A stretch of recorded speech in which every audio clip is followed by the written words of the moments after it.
Hello student, आप देख रहे हैं यूट्यूब चैनल फिजिक्स चर्चा विद आर के प्रजापति। आप लोगों ने पिछले वीडियो में गति से संबंधित कुछ परिभाषाओं को देखा, उनमें थोड़े थोड़े से अंतर को समझा। इसके बाद हमने वस्तु बिंदु को समझा कि वस्तु बिंदु क्या होता है। उससे कुछ एनसीईआरटी से कुछ एक दो एग्जाम्पल्स को भी देखा, किस तरीके से हमें पहचानना है, किसको वस्तु बिंदु मान सकते हैं, किसको नहीं मान सकते हैं। हम चर्चा करेंगे इसी के अगले टॉपिक की। तो अगला टॉपिक है दूरी एंड विस्थापन, डिस्टेंस एंड डिस्प्लेसमेंट। तो जो आपकी डिस्टेंस है, दूरी है, दूरी क्या होती है? यानी दूरी आपकी किसी गतिमान वस्तु द्वारा, कोई वस्तु गति कर रही है तो किसी गतिमान वस्तु द्वारा तय किए गए, यानी कि किसी गतिमान वस्तु द्वारा जो तय किया गया पथ का रास्ता है, यानी कि जो पथ है, रास्ते की जो दूरी है, उसे हम क्या कहते हैं? दूरी कहते हैं। तो हम क्या कहेंगे? किसी गतिमान वस्तु द्वारा तय किए गए पथ की लंबाई को हम दूरी कहते हैं। यह एक अदिश राशि है, क्योंकि इसको हम किसी भी दिशा में ले सकते हैं। आपसे कह दिया जाए कि 2 किलोमीटर उत्तर की ओर, या 2 किलोमीटर पश्चिम की ओर, 2 किलोमीटर किसी भी दिशा में, या हम 2 किलोमीटर यहाँ से लेके हम 2 किलोमीटर तक, जैसे एग्जाम्पल के तौर पर देखते हैं कि हम यहाँ से 2 किलोमीटर तक दूरी तय की, तो आपको पता नहीं है किस दिशा में तय की, लेकिन फिर भी यानी कि हमने उसको मापा है। तो ऐसी स्थिति में ये कैसी राशि हुई है? अदिश राशि हुई है। बात करते हैं विस्थापन की। तो विस्थापन क्या है? किसी गतिमान वस्तु द्वारा एक निश्चित दिशा में, इसको समझना, किसी गतिमान वस्तु द्वारा एक निश्चित दिशा में जो दो बिंदुओं के बीच तय की गई दूरी, दो बिंदुओं के बीच तय की गई दूरी को हम विस्थापन कहते हैं। फिर से एक बार समझते हैं। किसी गतिमान वस्तु द्वारा एक निश्चित दिशा में, क्या लगा है? निश्चित दिशा। तो एक निश्चित दिशा में तय किए गए प्रारंभिक एवं अंतिम बिंदु के बीच की दूरी को हम क्या कहते हैं? विस्थापन कहते हैं। जिस तरीके से अब यह एक कैसी राशि है? सदिश राशि है। क्यों? क्योंकि हमने जैसे देखा कि हमने आपको बताया कि यहाँ से हम 2 किलोमीटर पूर्व की ओर चले, या गति की हमने, तो इसका मतलब क्या हुआ कि दिशा है, कौन सी दिशा है? पूर्व दिशा है। तो इसमें दिशा लगी हुई है, इसीलिए ये कैसी राशि है? अदिश राशि है। इसको हम एक बार बोर्ड पर लिख के परिभाषित करते हैं, जिससे आपके लिए हेल्प बनेगी। तो आपकी वही परिभाषा फिर से एक बार देखिए, क्या लिखा? किसी गतिमान वस्तु द्वारा किसी समय में तय किए गए पथ की लंबाई को क्या कहते हैं? हम दूरी कहते हैं। यह एक अदिश राशि है। दूसरी तरफ देखते हैं विस्थापन की परिभाषा। तो क्या है? किसी निश्चित दिशा में, यानी कि क्या लगा इसमें? निश्चित दिशा लगी। यहाँ कोई दिशा नहीं है, लेकिन यहाँ क्या है? निश्चित दिशा है। तो निश्चित दिशा में, किसी निश्चित दिशा में गतिमान वस्तु की अंतिम तथा प्रारंभिक बिंदु के बीच की दूरी को हम क्या कहते हैं? विस्थापन कहते हैं। यह कैसी राशि है? सदिश राशि है। अब यहाँ एक नोट भी देखते हैं। विस्थापन कैसा होता है? धनात्मक हो सकता है, ऋणात्मक हो सकता है, और शून्य भी हो सकता है। इस चीज को आप याद रखिएगा। विस्थापन धनात्मक, ऋणात्मक, शून्य भी हो सकता है। जबकि दूरी जो होती है वो कैसी होती है? दूरी कैसी होती है? दूरी धनात्मक होती है। दूरी धनात्मक होती है। तो इस प्रकार से आपने देखा। हम इनके एक दो एग्जांपल्स देखते हैं कि किस तरीके से विस्थापन शून्य हो सकता है, या धनात्मक होता है, या विस्थापन क्या होता है, या दूरी कैसे हम पहचानते हैं। तो हम एक एग्जाम्पल की बात करते हैं। जिस तरीके से देखते हैं, मान के चलो कोई बिंदु ए है, ये आपका ए बिंदु है, और यहाँ से एक सर्किल के अंतर्गत बी बिंदु तक आता है। कोई व्यक्ति ए से बी तक आता है। तो आप इसमें देखिए, और इसकी त्रिज्या हमने मान ली कितना है? आर त्रिज्या का सर्कल बना रहा था। तो हम देखते हैं इसने विस्थापन कितना तय किया और दूरी कितनी तय की। तो यहाँ देखिए, दूरी इसकी कितनी होगी? त्रिज्या कितनी है? क्योंकि परिधि कितनी होती है? 2πr होती है। लेकिन इसने कितना रास्ता तय किया? आधी परिधि तय की, इसीलिए इसको हम क्या कहेंगे? पाई आर। जी, तो क्या हो गया? दूरी हो गया। लेकिन विस्थापन की बात करते हैं, तो विस्थापन कितना होगा? विस्थापन कितना होगा? आर इतना है और आर यह है, यानी कि कितना हो जाएगा विस्थापन आपका? 2r।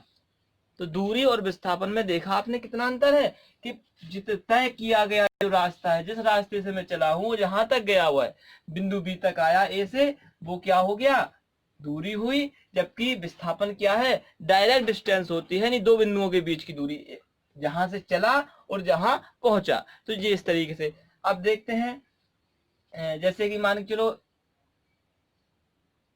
एक सवाल के तौर पे देखते हैं, ए बिंदु है, ये बी बिंदु है और ये सी बिंदु है, ये 90 डिग्री का एंगल बना रहा। अब हम इसमें देखते हैं कि यहां से कोई व्यक्ति चला, बी तक पहुंचा, बी से सी तक पहुंचा, यानी सी तक पहुंच चुका है, वो कहां तक पहुंचा, सी तक पहुंचा। तो हमें इसमें देखना है कितना इसका डिस्प्लेसमेंट है, यानी कि विस्थापन है, और कितना डिस्टेंस है। तो दूरी को हम देखते हैं, दूरी कितनी हुई। मान लिया हमने इसकी लेंथ 4 सेंटीमीटर या 4 मीटर है, और इसकी लेंथ कितनी है, 3 मीटर है। 4 मीटर ए बी दूरी तय की, 3 मीटर बी सी दूरी तय की। तो हम यहाँ देखते हैं कि इसने डिस्टेंस यानी दूरी कितनी तय की। तो दूरी इसने कितनी तय की, दूरी आपकी कितनी होगी, A B plus B C. तो कितना हो जाएगा, 4 प्लस 3, यानी कि 4 प्लस 3, 7 मीटर दूरी तय की। विस्थापन की बात करते हैं, तो विस्थापन आपका ए पॉइंट यहां था, सी पॉइंट यहां, तो कितना विस्थापन हुआ, ए सी। विस्थापन कितना है, ए सी। और हम जानते हैं ए सी कैसे निकलेगा, विस्थापन ए सी जो निकलेगा वो कैसे निकलेगा, हम पाइथागोरस प्रमेय से। तो कितना होगा जी, ए बी का स्क्वायर प्लस बी सी का स्क्वायर। तो ए बी का स्क्वायर कितना होगा, 4 का स्क्वायर 16 प्लस 3 त्रिका 9, यानी कितना हो गया, 5। तो विस्थापन कितना निकला, 5 सेंटीमीटर, जबकि दूरी कितनी है, 7 सेंटीमीटर। इसी प्रकार से एक और एग्जाम्पल देखते हैं।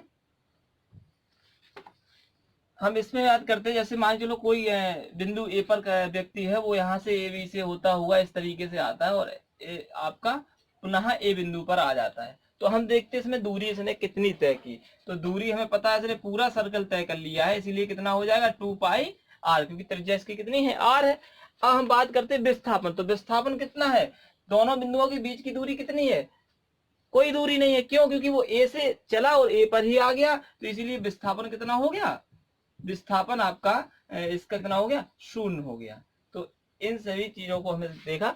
और अब आगे देखते हैं, एक समान गति तथा असमान गति। एक समान गति का ग्राफ कैसा होता है, असमान गति का ग्राफ कैसा होता है, तो चर्चा करते हैं। एक समान गति, एक समान गति क्या होती है, एक निश्चित दिशा में किसी समान समय अंतराल में चली गई समान दूरी, समान समय अंतराल में चली गई जो दूरी होती है वो कैसी हो, समान हो, प्रत्येक समय अंतराल में। जैसे 3 सेकंड में 4 किलोमीटर, तो अगले 3 सेकंड में भी हुआ है 4 किलोमीटर ही चलेगी। तो इस प्रकार से जो चली गई दूरी है वो कैसी होती है, एक समान दूरी होती है। इसकी परिभाषा कैसे लिखेंगे, किसी निश्चित दिशा में समान समय अंतराल में चली गई समान दूरी को हम क्या कहते हैं, एक समान गति कहते हैं। गति के जो दो हैं, समान और असमान, तो एक समान गति कहते हैं। और असमान गति की बात करते हैं, तो असमान गति क्या होती है, असमान गति क्या है, किसी निश्चित समय अंतराल, किसी निश्चित दिशा में समान समय अंतराल में तय की गई भिन्न भिन्न दूरी या चली गई भिन्न भिन्न दूरी जो होती है उसे हम क्या कहते हैं, असमान गति कहते हैं। या भिन्न भिन्न दिशा में चली गई दूरी होती है वो कैसी होती है, निश्चित दिशा ना करके इसमें कैसी होती है, यानी कि दिशा भिन्न होती है, किसी अनिश्चित दिशा में, यानी कि भिन्न भिन्न दिशा में, ठीक है, इस प्रकार से होती है। तो इनको भी हम एक बार देखते हैं परिभाषा के तौर पर। इनके ग्राफ भी देखेंगे कि एक्सटी ग्राफ क्या होता है। तो यानी एक्सटी ग्राफ का मतलब है दूरी समय ग्राफ। तो दूरी समय ग्राफ इसमें कैसे बनते हैं उनको भी एक बार हम देखते हैं। तो एक समान गति को समझते क्या है, जब कोई गतिमान वस्तु एक निश्चित दिशा में समान समय अंतराल में समान समय में समान दूरी तय करती है, तो वस्तु की गति को क्या कहते हैं, एक समान गति कहते हैं। यानी जो समय होता है वो समान समय हो, यानी कि 3 सेकंड में अगर चल रही तो प्रत्येक 3 सेकंड में वह उतनी ही दूरी तय करेगी जितनी उसने प्रथम 3 सेकंड में दूरी तय की।